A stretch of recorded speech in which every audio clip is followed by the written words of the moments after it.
début de l'histoire, Jean vient me voir et il propose cette collaboration de lier de Béthune et Louis Vuitton, mais avec une carte blanche totale de la part de Jean. Il m'a dit vas-y, lâche-toi. Alors il y a un fil rouge chez Louis Vuitton qui est évident pour moi, c'est le voyage. On parlait au départ bien sûr d'une montre. Vu que j'avais une carte blanche, j'avais comme envie de pousser un peu puis de mettre la barre un peu plus haut. Et donc l'idée de faire une horloge qui travaille en sympathie avec la montre, c'est-à-dire qui va remettre à l'heure et réarmer la montre. Et quand tu as une horloge qui fait ça, j'avais pas envie de quelque chose de statique, j'avais quelque chose aussi qui donne cette sensation du voyage. Donc l'idée était de dire à un moment donné, est-ce que je la fais dans l'esprit des chronomètres de marine, qui va permettre, il y a 2 siècles en arrière, de cartographier la Terre. Donc on a un effet qui nous permet, avec ce cardan, en fait, de garder l'horloge à l'horizontale. On a aussi un bouton d'inclinaison qui nous permet de pouvoir bloquer en fait différentes positions d'inclinaison. Et quand on veut la remettre à sa place, on déclenche, elle revient à plat. Donc là, on a l'indication des heures et des minutes à l'extérieur du cadran sous forme annulaire. Au centre, on a un dôme gravé en or qui représente la constellation d'Hercule, qui est gravée dans l'esprit des cartes du ciel du XVIIIe siècle. Pourquoi la constellation d'Hercule? Parce que c'est la constellation qui correspond en fait à la date de naissance de Louis Vuitton. C'est l'emplacement où on va mettre la montre.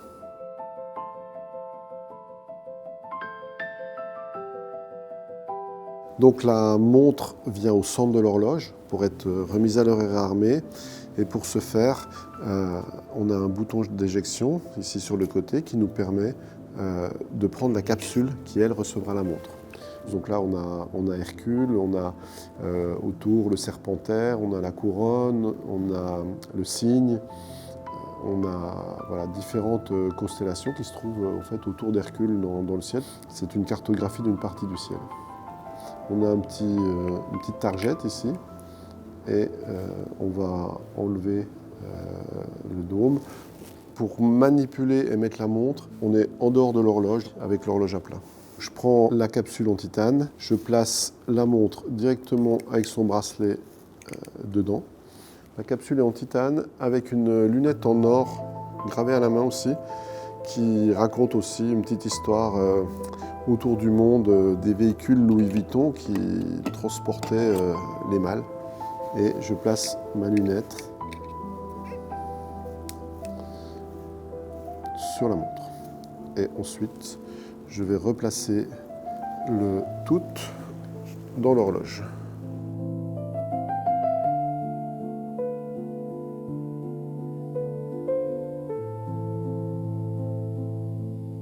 Donc là, on voit que la montre n'est pas tout à fait à l'heure par rapport à l'horloge. On a quelques minutes d'écart. Quand l'aiguille des minutes va arriver pile à 12 heures, l'aiguille des minutes de la montre aura aussi, elle, avancé encore de quelques minutes.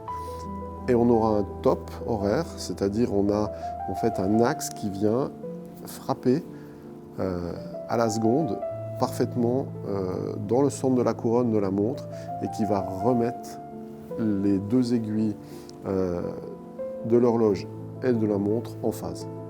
Et la montre va se faire en même temps réarmer par sa couronne, tout ça de façon totalement mécanique par l'horloge. Cette horloge sympathique a une autonomie mécanique de 11 jours. En une nuit, on peut retravailler avec notre montre pendant une journée entière. La réserve de marche de la montre est de 5 jours. Et donc on peut la laisser autant de temps qu'on veut sur l'horloge en fait. Donc pour retirer la montre, nous avons un bouton d'éjection sur le côté ici et tout simplement on presse et on peut retirer la montre et sa capsule. Et ensuite de ça, on va ouvrir la lunette et ressortir la montre.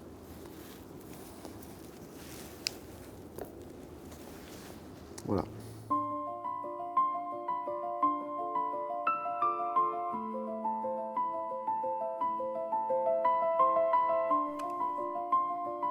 Le mécanisme sympathique du lien d'une horloge avec une montre, il a été très très peu réalisé. Il a été réalisé au XVIIIe siècle avec des montres de poche. Et puis, il y a encore quelques dizaines d'années, 35 ans pour être précis, j'étais sur le travail d'une pièce mais complètement différente, qui était le premier mécanisme qui remontait et mettait à l'heure une montre bracelet. Il n'y a rien eu entre deux. Ça va questionner des gens qui ne connaissent pas cette histoire. Moi, j'aimerais bien les amener dans un rêve un petit peu augmenté encore de l'horlogerie.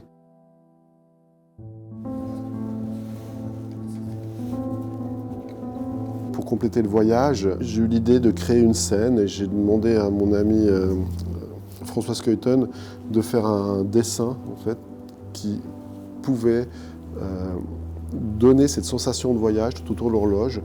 C'était gravé par Michel Roten sur des disques en or très fins.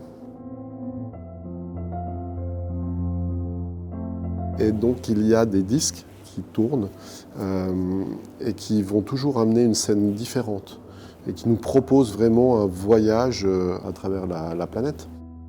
On est dans un esprit un peu de cabinet de curiosité à travers le verre. On est aussi dans l'esprit des histoires que l'on racontait à l'époque de la Renaissance. Ces premières horloges étaient des horloges tambours. Et souvent, il y avait une scène de vie qui était... Ça pouvait être des batailles, ça pouvait être des scènes particulières de découverte qui étaient gravées. Et puis François, lui, il l'a vraiment travaillé dans son dessin comme les dioramas, les grandes découvertes qui se faisaient au début du XXe siècle, à la fin du XIXe. Donc en fait, c'est tout cet esprit-là de découverte, du voyage, lié aussi à les découvertes du ciel.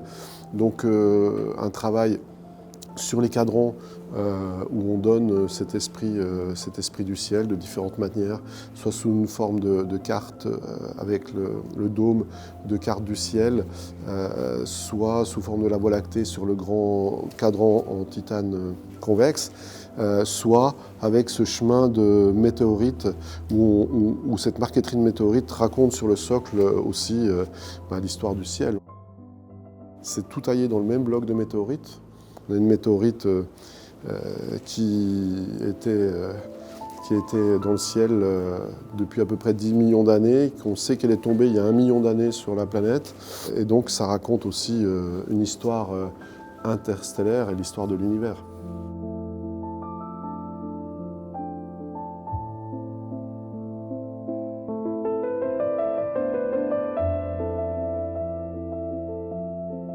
Pour moi, cette pièce, en fait, c'est une histoire d'équilibre. C'est une histoire d'équilibre de par son utilité, mais c'est aussi une histoire d'équilibre, de proportion des formes, des matières, des différentes choses qu'on peut regarder.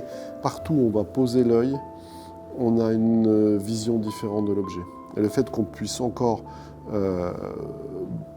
positionner l'objet dans des façons différentes va faire que on a à chaque fois un objet différent. Et l'objet, pour moi, il raconte tout ça. Il raconte cette recherche constante sur les matières, sur la façon de faire.